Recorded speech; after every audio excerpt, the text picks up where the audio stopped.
Piniliwanag nga ni James Harden kung bakit niya nga sinabayan kinontes itong 3-pointer ng kanyang teammate na si Kawhi Leonard. Pero bago yan pag-usapan din muna natin mga idol itong si CP3 at ang kanyang pagbubulgar patungkol nga sa kanilang naging kalaban ng Memphis Grizzlies at sa player nga na si Gigi Jackson.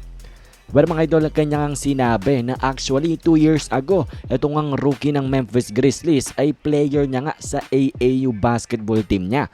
Nung high school pa itong si Gigi Jackson 2 years ago ay player niya itong rookie ng Memphis, kaya parang nakakabaliw nga daw mga idol.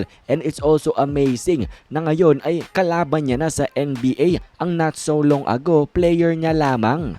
At hindi lamang basta-basta na naglalaro itong si Gigi Jackson mga idol, lang dahil magaling nga itong player na ito. At laban nga sa Warriors ngayong araw ay nagtala nga siya ng 35 points at meron siyang 7 3-pointers. At siya mga idol ang youngest player in NBA history na magkaroon nga ng 7 3-pointers in a game. So talaga nga namang for sure masaya itong si CP3 na itong bata niya ay nasa NBA na and making history. Anyways, ngayon ay pag-usapan na nga natin itong sinabi ni James Harden na kanyang pagpapaliwanag kung bakit niya nga sinabayan itong ang si Kawhi Leonard dito nga sa 3-pointer attempt niya. Well, sa context kasi neto mga idol ay tambakan ng Clippers itong ang Portland Trail Blazers, kaya naman parang si James Harden naisipan na lang na maglaro na lang. And then mga idol, nung ipasa niya nga kay Kawhi Leonard ang bola for a 3-pointer, abay lumabas nga ang pagkakulit neto ni James Harden and actually sinabayan niya talaga si Kawhi Leonard. Hindi lang basta-bastang contest mga idol, legit na contest ang kanyang ginawa, kaya nga nagbintis itong si Kawhi Leonard sa 3-pointer niya. Actually, inunahan niya pa nga yung Blazers player sa pag-contest dito kay Kawhi Leonard. Pero buti na nga lamang inaka-offensive rebound itong Clippers, nakuha nila muli ang bola. Itong si James Harden ay bumawi nga.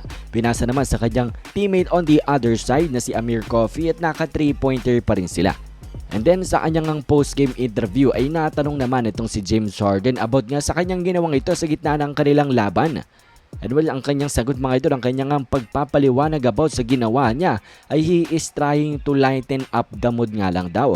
Parang pinapagaang niya nga lang daw yung mood ng kanilang team lang dahil this past few games nga daw, this past few weeks ay hindi maganda ang kanilang nilalaro. At ngayong maganda ang kanilang nilalaro against sa Portland Trail Blazers ay gusto niya na pasayahin ang kanyang teammates. Ilabas ang kanyang kulit mga idol at sinubukan nga silang patawanin.